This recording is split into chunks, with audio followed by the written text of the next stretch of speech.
We are very secular as to who we would look to collaborate with on a project basis. We learned from the approach we use with the BAE that setting up a JV, an umbrella JV, really did not make sense given that there wasn't clear visibility on what was happening here. So we are going to adopt a consortium-based approach and a project-by-project consortium. So when something comes our way which we are interested in, we will then work on assembling a consortium. And it could be a US company, it could be a UK company, it could be an Italian or a French company. There are many, many sources of competent technology. As far as your second question, we have a natural affinity to anything on wheels, so we will be looking at armored carriers, we will be looking at infantry combat vehicles. That's a natural area for us to look at. But we've also focused on naval defense systems as another area. And thirdly, we're going to look very, very strongly, given our strength in IT with Tech Mahindra, to look at electronics systems as they relate to defense hardware. Coming from that euphoria, we've seen Indian markets rally. Most people believe the next 90 days are all going to be power-packed with big reforms, big decisions really coming through. Do you believe the biggest challenge for the government and the industry also at some stage is the excessive euphoria, excessive hope? Should that be tempered down a little now?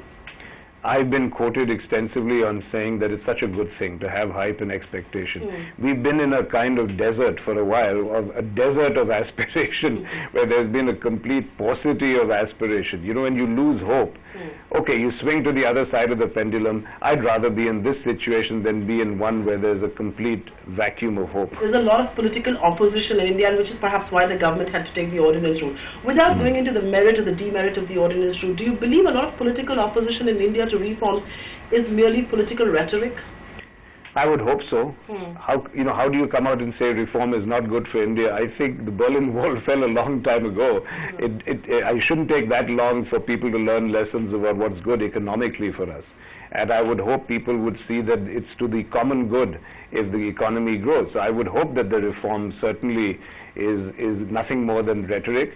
That remains to be seen. As far as the ordinances is concerned, I'm very positive on them because that's about delivery. I think what the government has signaled is that we are willing to go beyond just talking, and if it takes an ordinance to get things moving and clear a logjam, we'll do that. I don't think there's any kind of illusion that we can continue on with ordinances in the future.